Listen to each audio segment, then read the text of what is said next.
தமிழொலி நேயர்களுக்கு வணக்கம். தமிழொலியின் இன்றைய இரவு நேர பிரதான செய்திகள். முதலில் தலைப்புச் செய்திகள்.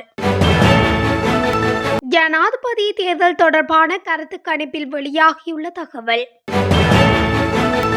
சாதாரண தர பரீட்சையின் பெறுபேறுகள் தொடர்பில் வெளியான தகவல். வறிய குடும்பங்களுக்கு 20,000 ரூபாய் கொடுப்பெனவு ஜனாதிபதி வேட்பாளர் அறிவிப்பு. மாணவியை கடத்திய இளைஞனை சுற்றி வளைத்து பிடித்த போலீசார். மட்டக்களப்பில் போலீசார் மேற்கொண்ட திடீர் சுற்றி வளைப்பில் 23 பேர் கைது. பொருளாதார நெருக்கடி மீண்டும் ஏற்பட வாய்ப்பு, மத்திய வங்கியின் ஆளுநர் எச்சரிக்கை. தென்னிலங்கையில் 3 பிள்ளைகளின் தாயொருவர் கொடூரமாக கொலை. களியாட்டத்தில் ஈடுபட்ட 43 இளைஞர்கள் யுவதிகள் கைது. தொடர்பான விரிவான செய்திகள். நாட்டில் ஜனாதிபதி தேர்தல் சூடு பிடித்துள்ள நிலையில் தனியார் நிறுவனம் ஒன்று தேர்தல் தொடர்பான கருத்து கணிப்பொன்றை நடத்தியுள்ளது. அதில் ஜனாதிபதி ரணில் விக்ரமசிங்க மற்றும் ஐக்கிய மக்கள் சக்தியின் வேட்பாளர் அனுரகுமார திசாநாயக்க ஆகியோருக்கான சாதக நிலை அதிகரித்துள்ளதாக இதன் மூலம் தெரிய வந்துள்ளது. இதற்கமைய ஜனாதிபதி ரணில் விக்ரமசிங்கவிற்கான சாதகமான நிலைமை 40 புள்ளிகள் அதிகரித்துள்ளதாக கருத்து கணிப்பில் தெரிவிக்கப்பட்டுள்ளது. தேசிய மக்கள் சக்தியின் ஜனாதிபதி வேட்பாளர் அனுரகுமார திசாநாயக்கவிற்கான சாதக நிலை ஜூன் மாதத்தில் காணப்பட்டதை விட 29 புள்ளிகள் அதிகரித்துள்ளதாக கூறப்பட்டுள்ளது. மேலும் சஜித் பிரேமதாசவிற்கான சாதக நிலையில் சிறிய மாற்றம் ஏற்பட்டுள்ளது. இலங்கை ஜனாதிபதிக்கான தேர்தல் அடுத்த மாதம் 21ஆம் தேதி நடைபெறவுள்ளமை குறிப்பிடத்தக்கது. 2023-2024 ஆண்டுக்கான சாதாரண தர பரீட்சையின் பெறுபேறுகள் வெளிவரும் காலம் தொடர்பில் தகவல் வெளியாகியுள்ளது.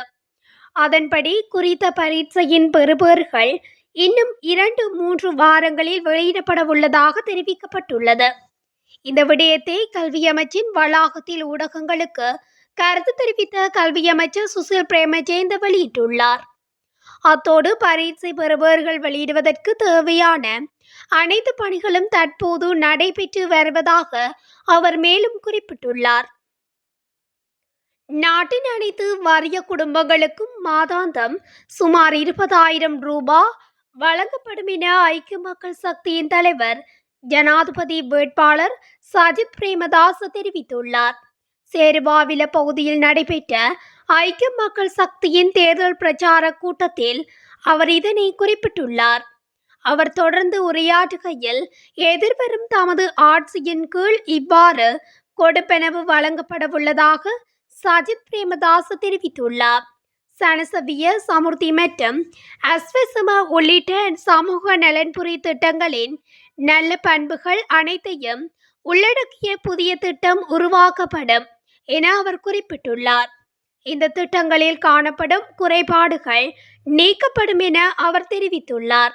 இந்த புதிய திட்டத்தின் கீழ் 24 மாதங்களில் வறுமையை ஒழிக்க முடியும் என ஜனாதிபதி வேட்பாளர் சஜித் நம்பிக்கை வெளியிட்டுள்ளார். புத்தளத்தில் பாடசாலை மாணவியை கடத்தி சென்றதாக குற்றம் சாட்டப்படும் இளைஞன் கைது செய்யப்பட்டுள்ளார். வலுக்கட்டாயமாக 15 வயதான மாணவியை கடத்தி சென்றதாக 23 வயது இளைஞன் கைது செய்யப்பட்டுள்ளதாக வனாத்து வில்லுவ போலீசார் தெரிவித்துள்ளனர். ஸ்மைல்புரம் பகுதியைச் சேர்ந்த ஒருவரே போலீசாரால் கைது செய்யப்பட்டுள்ளார். கடந்த 25ஆம் தேதி மேலதிக வகுப்புக்கு செல்வதாக கூறிவிட்டு வீட்டில் இருந்து சென்ற மகள் திரும்பி வரவில்லை என அவரது தாயார் போலீசாரிடம் முறைப்பாடு செய்துள்ளார். முறைப்பாட்டுக்கு அமைய செயல்பட்ட போலீசார் கடத்தப்பட்டதாக கூறப்படும் மாணவியையும் சந்தேக நபரான இளைஞனையும் கைது செய்துள்ளனர்.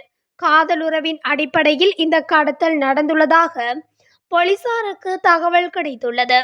குறித்த மாணவி மருத்துவ பரிசோதனைக்காக புத்தளம் ஆதார வைத்தியசாலையில் அனுமதிக்கப்பட்டுள்ளார். இந்த நிலையில் சந்தேக நபர் புத்தளம் நீதவான் நீதிமன்றில் ஆஜர்படுத்தப்பட உள்ளார். மட்டக்களப்பு காத்தான்குடி போலீஸ் பிரிவுக்குட்பட்ட பகுதிகளில் யுக்தியை போதை ஒழிப்பு திட்டத்தின் கீழ் காத்தான்குடி போலீசார் மேற்கொண்ட திடீர் சோதனை நடவடிக்கைகளின் போது 250 லிட்டர் கசிப்புடன் 22 பேர் கைது செய்யப்பட்டுள்ளனர். அத்துடன் ஹசிஸ் போதைப் பொருளுடன் ஒருவருமாக 23 பேர் கைது செய்யப்பட்டுள்ளதாக காத்தான்குடி போலீஸ் நிலைய பதில் பொறுப்பதிகாரி ஜி கஜநாயக்க தெரிவித்துள்ளார்.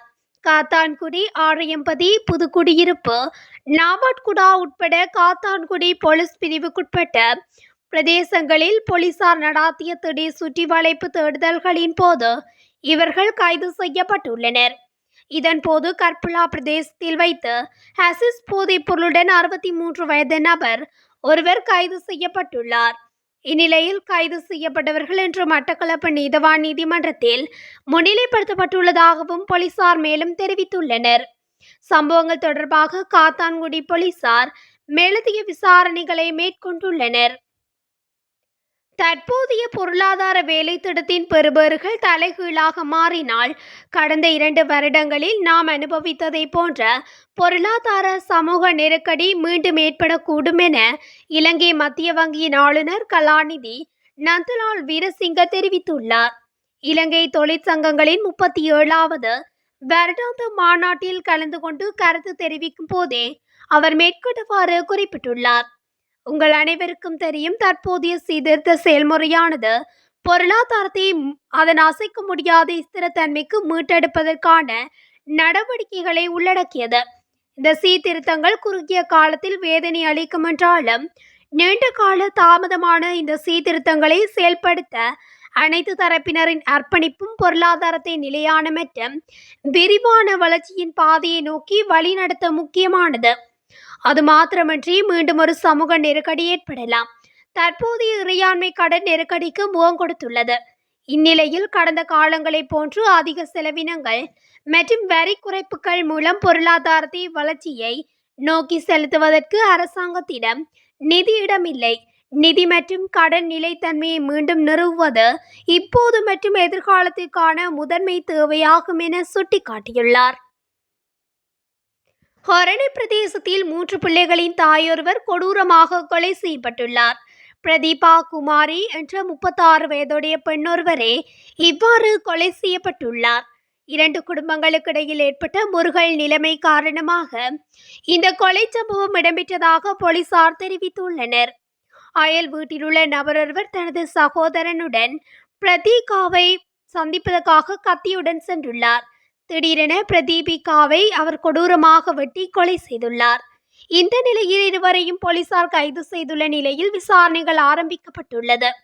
கொலை செய்யப்பட்ட பெண்ணுக்கும் சந்தேக நபருக்கும் இடையில் அடிக்கடி வாக்குவாதம் ஏற்படுவதாக தெரிவிக்கப்படுகிறது. சந்தேக நபரின் மனைவி இன்னொருவருடன் சென்று வாழ்ந்து வரும் நிலையில் அதற்கு கொலை செய்யப்பட்ட பெண் உதவியதாக சந்தேக நபர் குற்றம் சாட்டியுள்ளார்.